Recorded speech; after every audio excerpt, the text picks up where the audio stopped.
Happy birthday, cuz.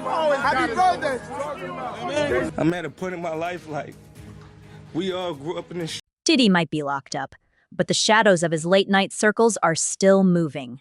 And now Meek's 27th birthday party is back in the spotlight, for all the wrong reasons. What was supposed to be a luxury Vegas celebration turned into a night people still whisper about. A rented mansion, fight weekend energy, industry elites everywhere. But insiders say Meek wasn't celebrating. He was trying to leave. The mansion was reportedly trashed by 3 a.m.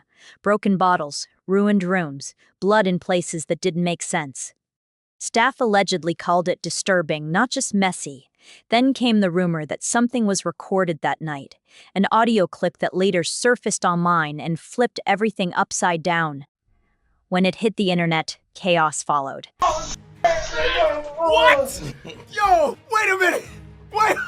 Meek came out swinging, said the audio was fake, claimed it was AI generated, accused bots of trying to destroy his reputation, long emotional posts, strong denials.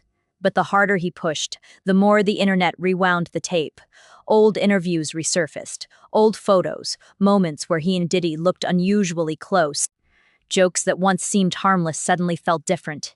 Even that clip of Diddy calling him daddy on camera. People laughed back then. Now? Not so much. The internet doesn't forget. It connects dots. Hey, what's up, King Son? Man, you doing it, man. You deserve it, daddy. You putting in that work. Proud of you. I love you. Diddy had that man in the room. Look, yes, I put my ear to the door and I brought the phone because Diddy started going in overdrive. I ain't know what the was going on, but I just heard balls slapping against cheeks. I heard struggling to take.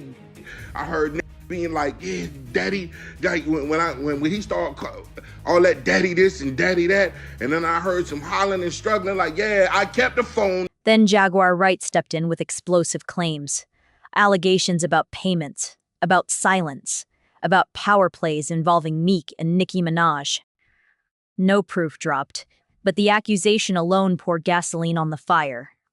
You think that audio that they put out was real? Yeah, that was real.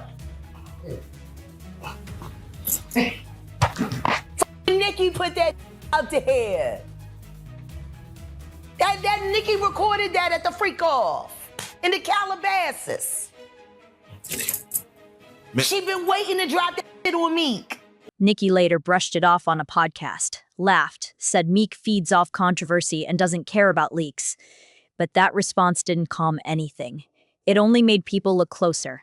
But that's not a diss. Meek likes being brought up in that song. I don't know why you lowering his thing. You think you're doing him a favor. He's very, very happy being mentioned, I'm pretty sure. Yeah? Yeah?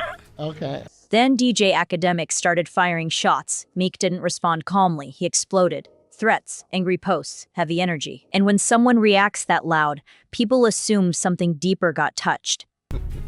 We got a lawsuit. So the Lil Rod lawsuit we got. Yeah, I read through the whole thing. And it didn't mention Meek by name, but there was a footnote. A Philly rapper who used to date the name. Nicki Minaj. It was like a Jeopardy question. Duh, who is that? There could only be one person on the planet. Unless there's a Philly rapper that also dated Nicki that no one knows about. What I'm gonna do is, he says first things first, he says, someone send me Academic's address. He said, I'll die to shut you down. Yeah, then he says, I'm going to die. Then came the biggest question.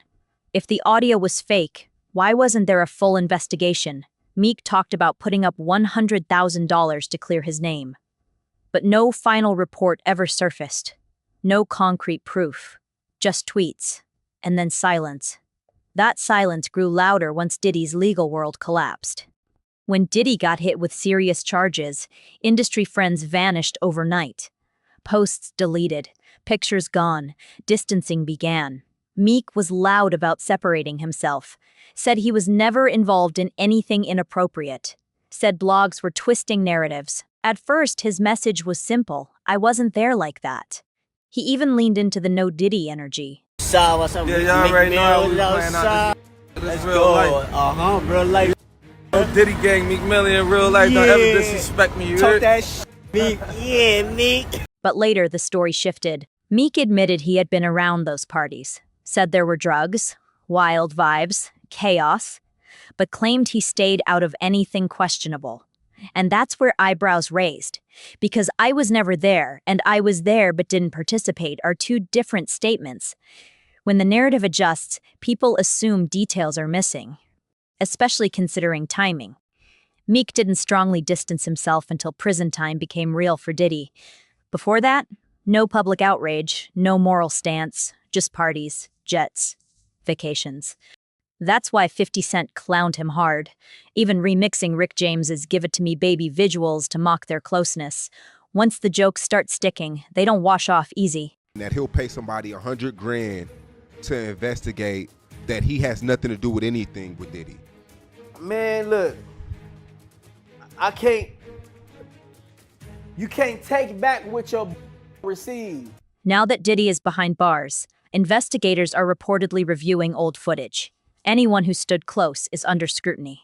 And that Vegas birthday keeps resurfacing. Why did Meek allegedly leave in a rush? Why do rumors say he wasn't okay that night? Why does that party keep coming up when insiders describe Diddy's private world? Some believe Meek realized too late what he stepped into. Others believe he knew, but never expected it to surface. And some think he was caught in a power structure bigger than him. That's why this story won't fade.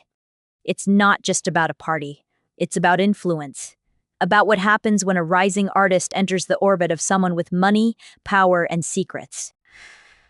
About how hard it is to say no when the mansion doors close and cameras disappear. So what do you think? Was it just an exaggerated wild night? Or was that Vegas party the moment everything shifted? Does Meek's explanation hold up? Or does the backtracking raise more questions? Because one thing is clear. The deeper this goes, the less it feels like gossip. And if more names start surfacing, that night in Vegas might end up explaining far more than anyone expected. Drop your thoughts below, and if you're here for unfiltered breakdowns, don't scroll past. Tap in, subscribe, and stay locked for the next one.